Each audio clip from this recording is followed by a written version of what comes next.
get ready with me for a baby shower while I tell you the reasons I will categorically never be having my own baby shower. As a 36-year-old woman, I often get asked, why have you not got kids?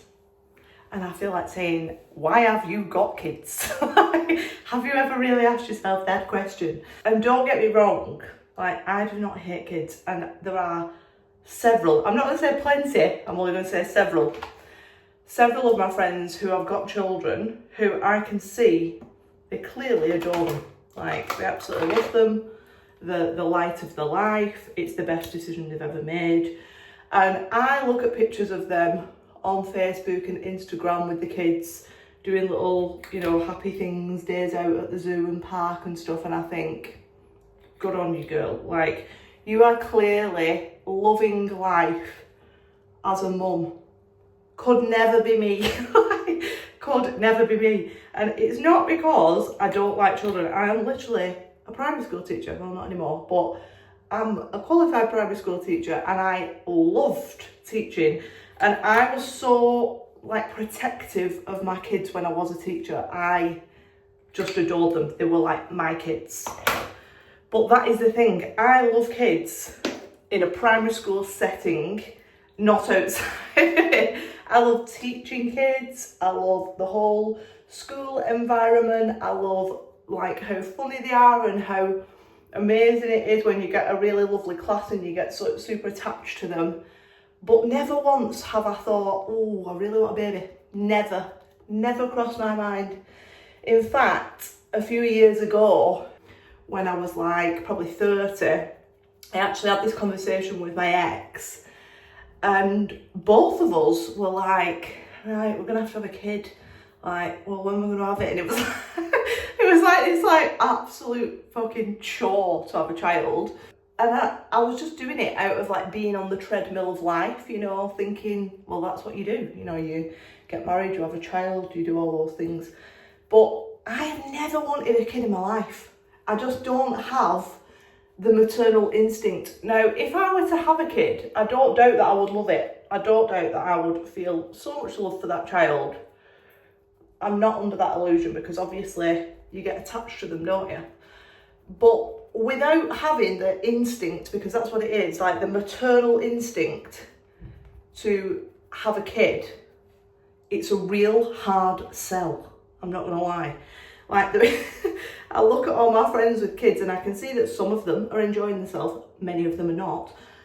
And I get it, I get that they're super cute and they're like your little friends that you've grown yourself, but still, the downsides really scream out to me with a red alarm bell. Because that is the way that nature intended it. It blinds you. The intuitive drive to have a child, the maternal instinct, is there to trick you into all of the shit that you've got to put up with for the next 18 years. And I get a lot of people saying to me, mostly my mum's friends or things like that, and they'll say, oh, you've just not met the right person. No, it's not that. It's not that. I can tell you right now, I'm not having a kid. Straight up, no. And I think if that maternal instinct was going to kick in, it would have done so by now. I'm 36, no desire there. But let's talk about some of the actual reasons that I think it's not for me. First one is I'm pretty selfish with my energy. I don't mean I'm mean in a selfish, in a mean way. I'm not selfish in a mean way, but I am selfish with my energy. The very fact that I'm going to a baby shower is almost unheard of, because I'm only going because it's, somebody who's like my little sister. Otherwise, no. I am washing my hair that day. I am busy as fuck. Please don't invite me. And my friends know that, they don't invite me to kid-based events. Apart from my best friend Soph, when she's absolutely fucking desperate and the kids are running rings around her. They don't invite me to kid-based events because I simply don't enjoy them. I just hate the whole atmosphere of like a wacky warehouse situation. It's sheer hell for me. So I am quite selfish with my energy. And just imagine, well, some of you will already know this feeling, coming home and having like a kid, like, what are we having for tea? Are we going here? Can I have some money? Like, no, absolutely not. Get away from me. My home is my home. It's the place that I come to recharge my batteries and, you know, just fucking enjoy my life. Like, there's no chaos. It's very calm in my house. I mean, it's a little bit messy, I'm not gonna lie. But there's no chaos, you know, it's a peaceful sort of vibe. So yeah, I'm pretty selfish with my energy and I'm not ashamed of that. I don't think that's a bad thing. And obviously the nature of being a mum is that you are selfless because the children deserve your attention and like your energy. And if you don't think you can give them that, then in my opinion, you shouldn't be having them. So that's the first reason. Second one, sleep. Big fan. A big fan of sleep myself. Can't think of anything worse than the initial stage, you know, that I don't know how often you get up, but I imagine it's quite frequently. Getting up and feeding a baby in the middle of the night. Like, the only reason I'd be getting up in the middle of the night is if I'm going to the airport, like, and there's no other scenario in which I would be willingly getting up at 4 o'clock in the morning. My eyebrows look a bit weird there, but never mind. I really value sleep, and I think it's something that's important and should be prioritised. And it's just not conducive with having kids. Most of my friends who've got kids haven't slept in years. They've evolved into a different level of human that can survive on almost no sleep at all. By the time I go around to my best mates for a brew, she's had like a full day. She's been up for like 7 hours and I think, no, not for me. So that is my other reason.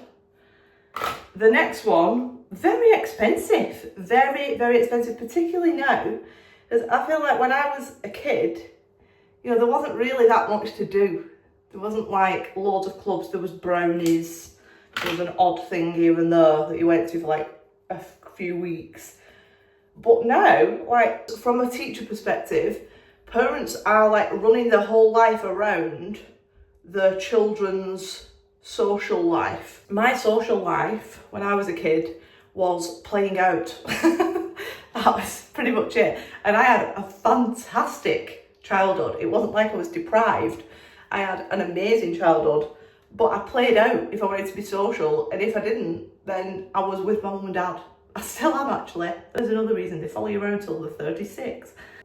I feel like it's a really strange time where you can't do things for yourself because your kid's got gymnastics, tap dancing, street dancing, cheerleading, football, tennis, swimming, art class, karate. Like, it's never ending. They're just always at some sort of club. And if they're not at a club, even worse, they're at a birthday party where you have to sit with loads of people that you really don't like, but you have to socialise with them because you share a playground. Not for me, not for me at all. Very expensive, like, very expensive. You know, if you've got a girl as well, even worse, I would say. Like, them girls are gonna rinse you. They're gonna rinse you. Having to watch kids' TV, no, it's a no from me. I don't want that shit bluey blurring in the background, like Dora the Explorer, move along the bus. I don't want to deal with that shit. There's so many reasons. Holidays. Oh, holidays. That's probably the biggest one. I can't believe I left it till now. Holidays. There is nothing worse to me, especially when I was a teacher. When you go on holiday in the 6 weeks holidays and there's 57 kids bombing in the pool and going, "Mom, Mom, Mom, watch me in this, Mom." And I was one of them kids, like, don't get me wrong. I was like, watch me. No. Adults only locations for me, like, no. I always go back to my friend Sophie because she's like the closest person to me with kids. But I'm looking at these holidays with like nice luxury hotels, and she loves a luxury hotel as well, but her luxury hotels have got 5 slides and a fucking plastic giraffe. And I think, I can't do it, guys. So the next one would be the never-ending stream of snot, sick, shit, food all over the face. I don't like it. I know people think, oh, it's cute. No, I don't like it. I gip a bit when I'm feeding my bearded dragon. So I'm not very good with feeding a kid. And as for breastfeeding, oh, Lord no, I would just never. I could not do that shit. And then also like the having to be pregnant. Being pregnant looks like a miserable experience. It's just 9 months of not being allowed to do anything and being in severe discomfort. Like walking around like you've got a dislocated hip, not allowed prawns, you're not allowed a roast steak. There is no reality in which you would find me going 9 months without eating a roast steak. Like, it's just not, it's not achievable. It's not achievable for me. I can't do it. Bouncing on a trampoline, you can't do that. You can't have mayonnaise, you can't have a runny egg. Like, there's so many you can't. Which, again, I think is odd because I'm pretty sure my mum was necking a few glasses of wine back in the 80s and I turned out all right. But there seems to be a lot of rules now. Lot of rules. This is another one. All of the stuff that comes with having a baby. Like, if you have a baby and you think, yeah, I'm just going to carry on my normal life, it's just going to come with me and fit into my life. No, it's not. It's not, because you've got to have, hang on, this is a pivotal moment. You've got to have, like, equipment. You know, babies come with a lot of equipment. You've got to have I don't even know the names of anything. Like, I'm so far removed from that life. But, you know, like, the different types of beds and cots and car seats and them horrible, ugly bags full of nappies and wipes. No. Like, they come with so much shit. You can't just, like, nip to Tesco. I went to Tesco the other day and I came back to the car and I just got in my car, put my radio on, started the engine, I'm ready to go. And there was this woman, like, parked in front of me and she was at the boot of a car and she had 2 kids with her, like 1 toddler and 1 baby. And she just looked at me and I felt really sorry for her because she just looked at me like, you have such a good life. And I thought, yeah, I do. And she was wrestling with this toddler that was like screaming its tits off, like bad. And this baby's like being sick all over itself, doing whatever babies do. She's trying to wipe that baby, she's trying to stop that one getting run over, and she's also trying to collapse a pram with 1 foot. And I think, it's just not for me. I actually took my niece Layla to Bolton Town Centre once when she was a baby. My friend must have been absolutely desperate, and I took her with me and we went into town, and she was in the pram at the time. She just started eating, I think, can't remember, and she was booting off so bad. I did not know what to do with her. She was just crying her eyes out and I was thinking, like, what's wrong with her? And I got her a sausage roll and she couldn't eat the sausage roll, probably because she didn't have any teeth. I don't know what they eat. I sat on the town hall square. This is how stressed I was. I sat on the town hall square, like, benches, and a tear just streamed down my face. I was just like, I don't know what to do. I'd only had her for like an hour at this point, I had her all day. And these 2 old ladies came over. They obviously thought I was a mum. And I was like really struggling. I was like, I'm not a mum, I've literally had her for an hour. That's how bad it is. And they like helped me to stop her crying. And then I got back to the car park. Could I get the pram down? Absolutely fucking not. I did not know. I tried every button, every lever on it. And Layla was in the back seat screaming her head off because she obviously couldn't see me because I was behind the car, and I had to get this woman over who looks like she might have been a mum and say, excuse me, can you come and help me with this? She just like touched it. I'm not even joking, it was like a superpower. She touched it, it just collapsed. Like, that was like, wow, I was impressed with that. And then I tried to change a nappy and I did it on the kitchen table and smacked at the back of her head on the table, and I thought, oh God, she's dead. It's just not the life for me at all. I mean, she's 10 now, so she survived. But I just think it's a really hard life. So I do not want any children of my own, and I'm absolutely firm on that decision. I think I made my decision probably when I was 33. I'm 36 now. And the relief that came with just like making the final decision, I'm not having kids, it does so much good for you, because you don't accept shitty men because you are desperate to have a child. No, absolutely not. You're not in any rush to move into a bigger house because you don't need more space to have a child taking it all up. It's peaceful. You're pretty well off because you've not got anybody else to pay for. It's a good life.